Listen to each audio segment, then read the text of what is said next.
তবলিগ জামাতের বিভক্তির পর দুইটা পক্ষ হয়ে গেছে না? আপনারা মনে করি দোনো পক্ষ সঠিক রাস্তায়? দোনো পক্ষ সঠিক রাস্তা না।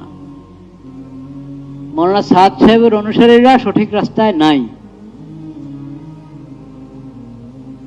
মৌলানা সাদ সাহেব এখনো দৈনিক এই যে 14 তারিখ, আজকে কত তারিখ? 16।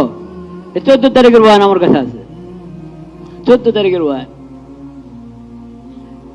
বেচারা যখনই কোনো ইজতেমাতে বয়ান করে বা নিজামুদ্দিন মেম্বারে বয়ান করে, অফিসের হেদায়েত বা রওয়ানিগির হেদায়েত বয়ান করা শুরু করলেই বেচারা কোনো নতুন হাদিস বানায় ফেলে, নতুবা একটা হাদিসের বিকৃতি ঘটায়, হ্যাঁ, নতুবা কোনো আয়াতের মধ্যে বিকৃতি ঘটায়, নতুবা কোনো বেদাতকে সুন্নত আখ্যা দেয়, হ্যাঁ, নতুন নতুন বিষয় আবিষ্কার করে ওটাকে সুন্নত নাম দেয়।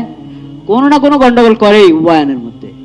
কোন ধরনের আগাগোড়া পুরা বয়ান সঠিক এরকম বয়ান আছে, কিন্তু সংখ্যা কম। কিন্তু সাধারণত বয়ানের মধ্যে গড়বড় করবেই, কিন্তু এটা কে বুঝবে? কে বুঝবে? এক এতাতি ভাই, সাতপন্থী ভাই একজন আমাকে বলেছিল, হুজুর আমরা তো ওখানে ঘুরে আসছি, কোনো সমস্যা নেই, কোনো সমস্যা নেই। তখন আপনারা এখানে কি মেডিকেল সায়েন্সের কেউ আছেন নাকি? ডাক্তার? হ্যাঁ, কম, মানে এখানে কম, এখানে কিছু আছে কম, কিন্তু আছে যারা মেডিকেল সায়েন্স পড়েন না, ওরা আমার একটু দেখেন তো ভালো করে, ধরেন আমার শিরা দেখেন, নতুবা আমাকে দেখে পর্যবেক্ষণ করে বলেন কোন সমস্যা দেখেন নাকি আমার মধ্যে? চিন্তা করেন। ও বলে যে বাবুজি আমরা তো নিজামুদ্দিন যে ঘুরে আসছি, কোনো সমস্যা নেই। আর সমস্যা আছে কিনা তুমি বুঝবো কোত্থেকে? এই যে নিজে পণ্ডিত সেজে গেলা, নিজে পণ্ডিত সেজে গেলা, এটা তো অনধিকার চর্চা। অনধিকার চর্চা না?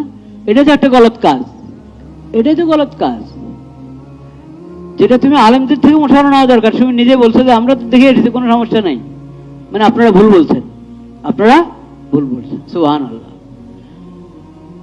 সাতপন্থীদের এতাতিরা যে গলত রাস্তায়, ভুল রাস্তায়, এটা বুঝার জন্য অনেক গভীর এলেমের দরকার নাই। এটা এমনি বুঝেন, যারা টঙ্গিতে মুসল্লিদেরকে জবা করে, ওদের অধিকার আছে তবলিগ করার? কিসের তবলিগ করবে এরা? একরামুল মুসলিমিনের তবলিগ এটা?